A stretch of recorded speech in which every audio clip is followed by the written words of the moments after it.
Hi, Karina Gardner here, and today I'm going to show you how to put together the silhouette of a flag. And this is going to be very, very simple, but what I think I am hoping you will see is that with only two tools, today we're going to use only two things, your align windows, and we're going to use the rectangle tool. You can create some amazing things in Illustrator. It's that powerful. So I hope you join me and make this with me. All right, before we get started, I wanted to let you know about two things. The first is my free webinar called Make Money Doing Something Creative. It's totally free and it will tell you the strategies I use to make money as a designer. The second is my design boot camp. That is $17 and it is crazy good. It is a live workshop we do for an entire week, and you want to check out the next one coming up, okay? Both of these things can be found on my website at karinagardnercourses.com. Okay, let's get started here. I've got an Illustrator artboard open and nothing's on it, right? So the two tools we're really caring about today is your rectangle tool, which is right over here, okay? And we're gonna use our align window. So if you go to Window and Align, it's right here at the top. I'm gonna go ahead and open that window because we're gonna be using it a lot, okay? So you can measure out your rectangles if you want, or you can wing it. Do either one. I'm gonna do measurements with you today because I just think it'll be simpler. You can do that with me, or you can just wing it, okay? So if you click on your rectangle tool, so you make sure it's selected, and then you click on your artboard a single time, you'll notice that this rectangle box comes up. So what I'm gonna do is I'm going to put in dimensions. Now I like inches because it's easier for me. You can use whatever dimensions work best for you. So I'm gonna put in 2 inches and 2 inches, all right, and push OK. All right, so now I have a square. Now my square looks funny because I just taped one about strokes, and so I've got some crazy stroke stuff going on. So if you have crazy stuff going on, you can change it, or you can just click on, see this right here? It's the default fill and stroke, which is a white fill and a black stroke. That's your default. Now I want to make this all one black silhouette just because I want to show you how to create it. So all I'm going to do is swap my fill and stroke here, and then make sure my stroke is to the front. If your stroke is not to the front, just click on your stroke and it should come forward. And then I want you to click the none. Okay, so now we just have a black box. Pretty simple, right? Now, I have not done the math for this, so we're gonna keep this pretty simple. I should have done 3 inches. In fact, that's what I'm gonna do. Select that, delete it. Let's click on our rectangle again and click a single time on your artboard, put in 3 inches and 3 inches. There we go. Now, why did I do that? It's because I want my math to be simple. So I want to do a flag out this way, and I thought it would be just easier if I was doing 1 inch increments. So I'm gonna click on that rectangle tool again. I'm gonna click a single time on the artboard. Now I want my height to only be 1 inch, okay? And I want my width to be, should we just keep it 3 inches? You can see mine changed to points, so it's actually the correct points, but I'm just gonna show you so then you can switch it to 3 inches, okay? Push OK. All right, now let's line this up.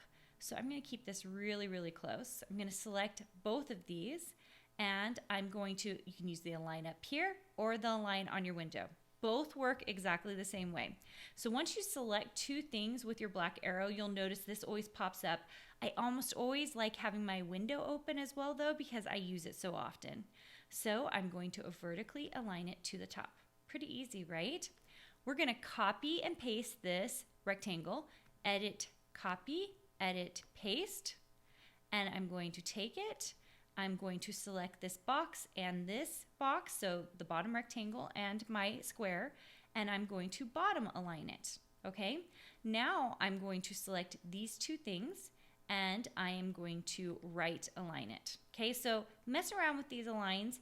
Usually it's just you're trying to get everything squared off nicely, okay?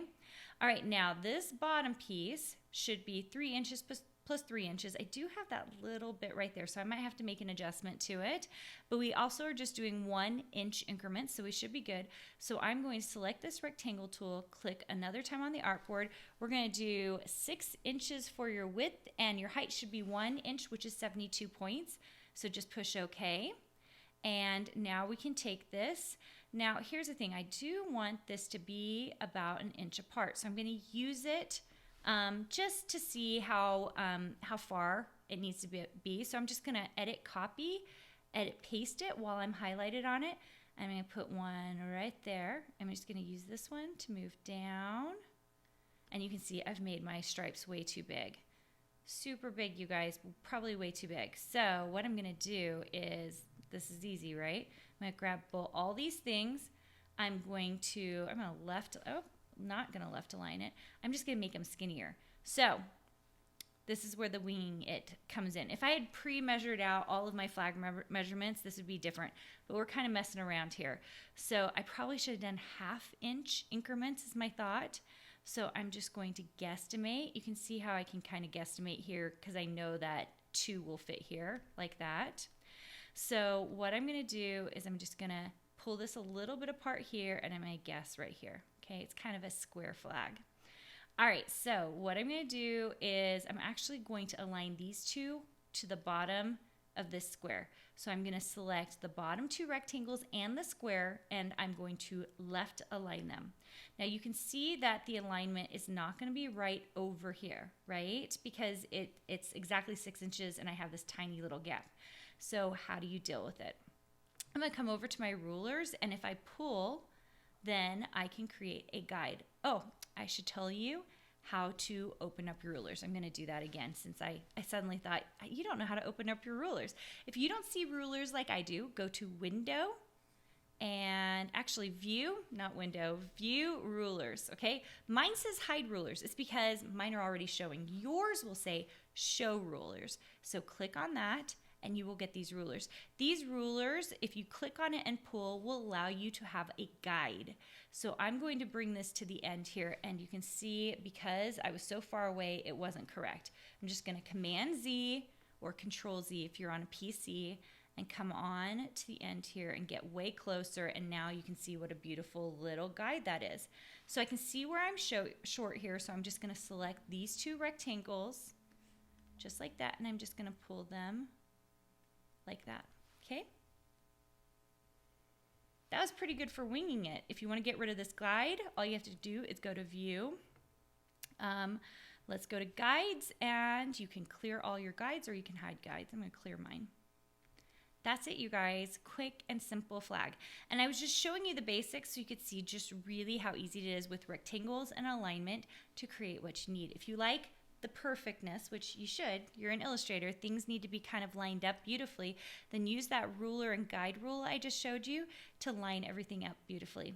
All right, make sure and don't forget about that free webinar or the awesome live boot camps I do. You can find them both at KarinaGardnerCourses.com, and I will see you soon.